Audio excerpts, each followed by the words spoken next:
तो एक दूसरे को जिधर से आते हैं उधर से सताया करते हैं, लेकिन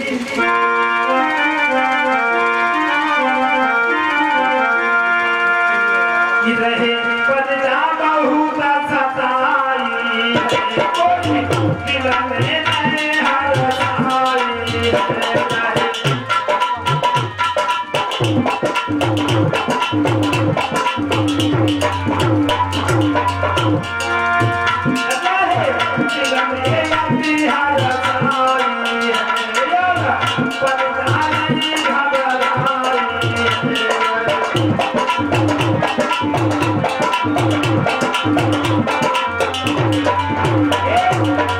मेरे भक्तों और बताएं, भगवान जिसे जो कुछ देता है तो वो स्वामी तुलसीदास जी महाराज ने तो सीधे बताया कि नहीं को वस जन्म जगमाही और प्रभुता पाई जाहि मदना। इस संसार में कोई ऐसा नहीं हुआ जिसको प्रभुता अर्थात पद मिलने के पश्चात में घमंड नहीं हुआ।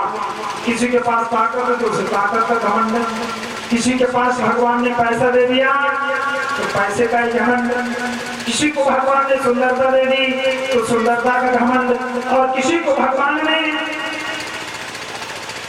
अगर 4 संतानें दे दी तो वो ही बड़ा सुखी रहता है। क्यों? सोचता है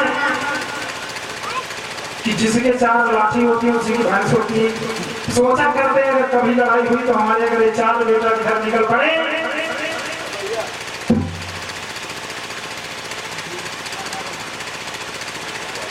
4 बेटा जिधर निकल पड़े तो हमारी जय जयकार चारों तरफ होगी। लेकिन इस दुनिया में जिसने अभिमान किया वो एक न कभी मिट गया, और आज इनके पास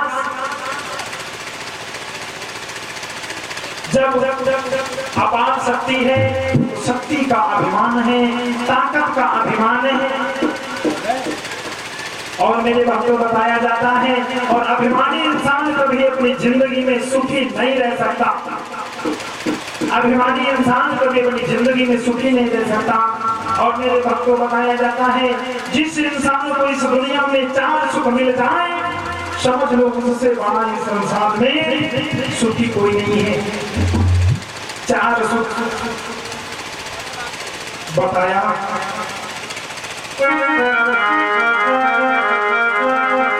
कि पहलो सुख निर्मल होय काया, पहलो सुख निर्मल होय काया, सुख धन में होय माया।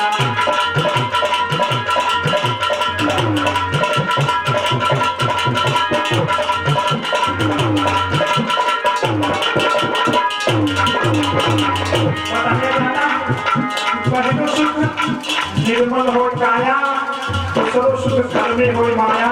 मेरे भाई, राजपाल के पास कितनी धन दौलत है, लेकिन अगर आपका शरीर नहीं स्वस्थ तो सब दौलत बेकार है। कहते हैं आपके सामने अच्छे से व्यंजन रखिए, बहुत बढ़िया अच्छे से आप इतने अच्छे कि देखते हैं आपकी गाय दबक रही है, लेकिन बीमारी शुगर कुछ नहीं खा सकते, सब रखा है। कहते भैया क्या करें, बीमारी की इतनी चिंता है, कुछ खा नहीं पाते। इसलिए सबसे बड़ा सुख है जिस इंसान का शरीर सुस्त हो। दूसरा सुख, पहलो सुख निर्मल हो काया, और दूसरा सुख घर में हो माया। अगर आपके पास पैसा है तो वो भी सुख है, क्योंकि कहा जाता तुलसी जगमा कोई बड़े पैसा है राम, और राम से मुक्ति होता है और पैसा से सब काम। इसलिए दोनों जरूरी है। और तीसरा सुख क्या है, आदित्य सब सुख चतुरा होए नारी।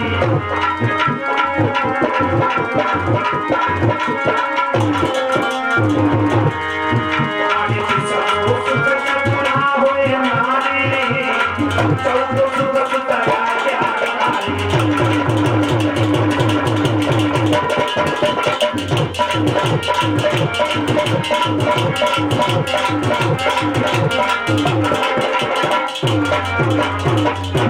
कहा तीसरो सुख चतुरा होय नारी और चौथो सुख सुतया ज्ञाकारी। चार सुखों में तीसरा सुख क्या है? तीसरा सुख सबसे बड़ा ये है कि आपकी जो धर्म पत्नी है वो बहुत ही अच्छी हो, पतिव्रता। तीसरा सुख चतुरा है नारी, अगर आपकी पत्नी चतुर है, बुद्धिमान है, तो आपका घर हमेशा उन्नत करेगा। आपने देखा होगा गांव समाज में, खैर यहाँ की माता मैंने बहुत अच्छी, यहाँ कुछ नहीं करती, हम बड़े बड़ी बात बता रहे हैं। देखते हैं अगर एक साड़ी बेचने वाला आ जाता है, ठीक है ना, ये चतुर नारी के लक्षण नहीं। अगर एक साड़ी बेचने वाला आ जाता है तो कभी द्वार से खाली नहीं जाता, उससे साड़ी खरीद ली जाती है। उनको ये नहीं पता है कि पति भी वो पैसे कहाँ से लाते हैं, उनको अपने फैशन से मतलब है। लेकिन जिसकी नारी ऐसी हुई, समझ लो उस घर का बंटा भार हो गया। तो इसलिए तीसरा सुख है आपकी जो धर्म पत्नी है, जो अर्धांगिनी है, आधे अंग की हिस्सेदार है, वो चतुर होनी चाहिए। और चौथा सुख है आपका जो पुत्र है वो अज्ञाकारी हो।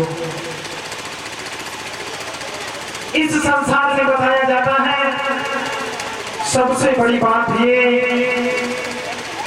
कि अगर आपका बेटा आज्ञाकारी है तो आपका नाम इस दुनिया में हमेशा रोशन होता चला जाएगा। और हमने देखा है जिसका बेटा अच्छा होता है, अपने पिता की आज्ञा मानता है, उसके समान इस दुनिया में कोई सुख नहीं। और मेरे भाई एक बात और सुन लो, कहते हैं इस दुनिया में, कहते हैं अगर हम किसी को सम्मान देंगे तो आप सम्मान देंगे। जैसे हम आपके बड़े पहुंचे दादा राम राम, तो जाहिर सी बात है आप राम राम करेंगे। अगर हम आपसे पहले राम राम करेंगे और भगवान की कृपा आप कहीं हमें मिल गए तो भैया बड़ी इज्जत से बैठिए आइए। कोई भी नाम अगर इज्जत से बोलते हैं तो वो आपको भी इज्जत से बिठाएगा। सम्मान दोगे तो भी आपका कोई कार्य हो सकता है, सम्मान देने से सम्मान मिलता है। अब देखो इसमें धान कटाई का समय है, अगर एक मजदूर लेने जाते हैं, ठीक है ना, एक मजदूर लेने जाते हैं, जब उसको लेने जाते बढ़िया जाओ, भैया कहो, अच्छे से गाड़ी पे बिठाओ, घर तक लाओ, पान मसाला खाए, पान मसाला खिलाओ, शाम को जाए तो हंस के इज्जत से बिता करो, भैया जाओ कल फिर आना, ठीक है ना। नगर आपने हंस के नहीं बोला क्योंकि चरौटा का भगेड़ी खेल जरूरी है, जमीन में है कि कल धान काटेंगे, आपके काम दोबारा को नहीं आएंगे। इसलिए मेरे भाई अगर सम्मान दोगे तो आपको सम्मान मिलेगा। दूसरी बात, ऐसा नहीं कि आप सम्मान देते हैं, हमने कभी बहुत सारे लोगों को देखा है, कहा करते हैं भाई मैं तो बहुत सम्मान देता हूँ लेकिन मुझे सम्मान नहीं मिलता। क्यों नहीं मिलता? क्योंकि आप सम्मान पाने के पात्र नहीं हैं। सबसे बड़ी बात, आप सम्मान दें और सम्मान पाने के पात्र भी बने। आप सम्मान को दूसरों को देते लेकिन सम्मान पाते नहीं तो आप उस पात्र बनिए, दूसरों का सम्मान करिए और उस लायक बनिए। जैसे हमने बहुत सारे लोगों को देखा है, खूब लगा के चलते हैं ना, बेचारे झूमते चले जा रहे, कोई कहता भैया राम राम, वो तो करते कर लेते बेचारे, लेकिन आपसे कोई राम राम नहीं करता। क्यों? क्योंकि आप उस पात्र नहीं है। हमने देखा है यह सम्मान की बात है, अगर आप पात्र नहीं होते तो प्रधान जी आपको कॉलोनी नहीं देते, शौचालय नहीं मिलता, तो ये तो भाई सम्मान की बात है। ये मांगने से नहीं मिलता, इसको कमाना पड़ता है, बनाना पड़ता है। और अगर पुत्र की बात करें कि हमारा पुत्र हमारा सम्मान करे, लोग रामायण पढ़ते हैं, गीता पढ़ते हैं, रामायण में एक चौपाई बहुत ही सुंदर आती है, राम को लोग बहुत मानते, बताया जाता है क्या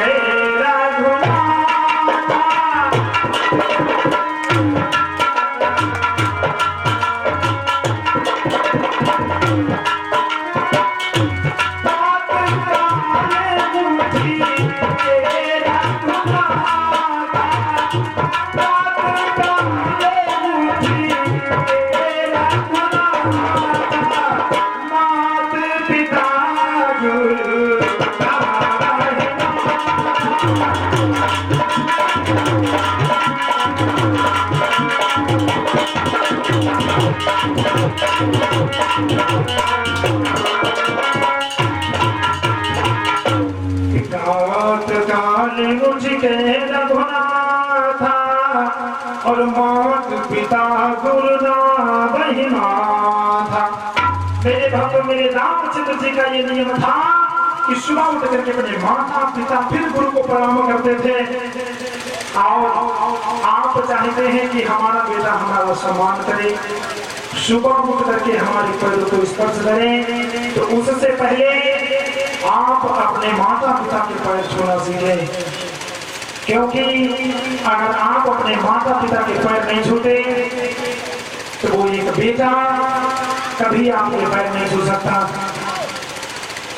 क्योंकि कहा जाता है इस संसार में हम जैसा करते हैं भगवान भी हमें वैसा ही देता है। इसलिए अगर आप अपने पुत्रों से अपनी सेवा करवाना चाहते हैं, ये माताएं अगर अपनी बहुओं से अपनी सेवा करवाना चाहती हैं तो इनका एक फर्ज बनता है कि जो इनके घर में बहू आए उसको अपनी बेटी की तरह से माने। जो भैया लोग हैं अपने पुत्रों से अगर अपनी सेवा करवाना चाहते हैं तो अपने पहले पिताजी का सम्मान करें, क्योंकि एक छोटा सा बच्चा वही करता है जो आप करते हैं। अगर आप प्रातः काल उठ करके अपने पिता के चरण स्पर्श करते हैं, पैरों को छूते हैं, तो एक बच्चा आपके बिना कहे हुए उनके चरणों को स्पर्श करेगा, छुएगा। लेकिन अगर आप ऐसा नहीं करते तो वो बच्चा नहीं करेगा। और मेरे भक्त को बताया जाता है इस दुनिया में माँ बाप से बड़ा कोई नहीं, माँ बाप से बढ़कर के इस दुनिया में कोई नहीं। इसलिए अगर हमको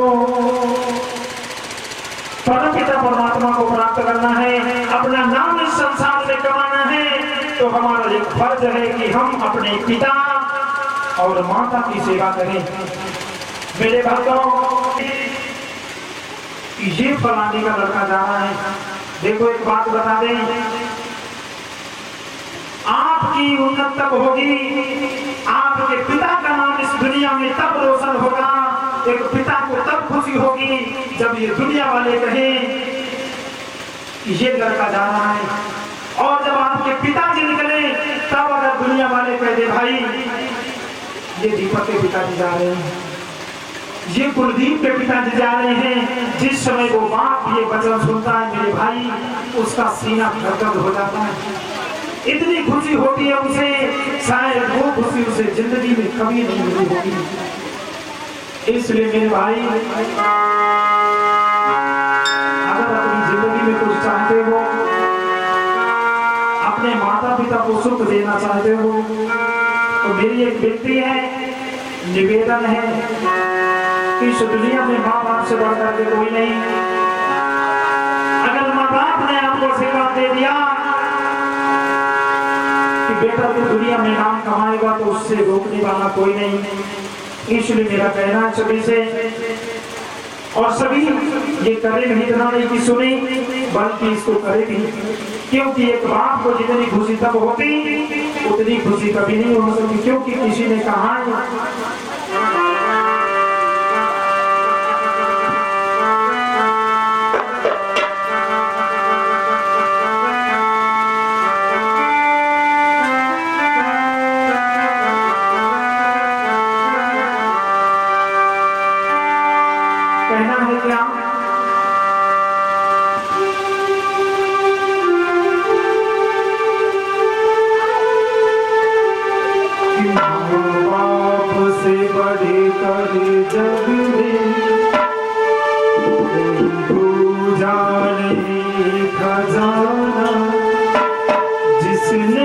तुझे जन्म दिया रे, दिल होने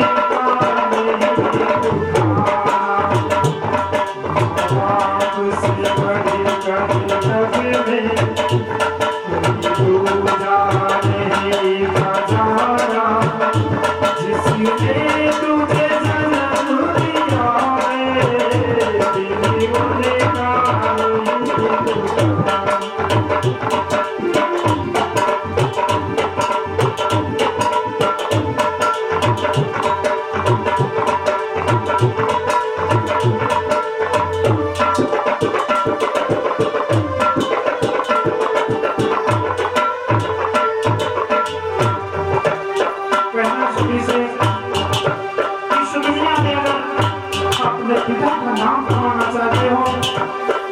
तो मेरी एक बेनती है, निवेदन है।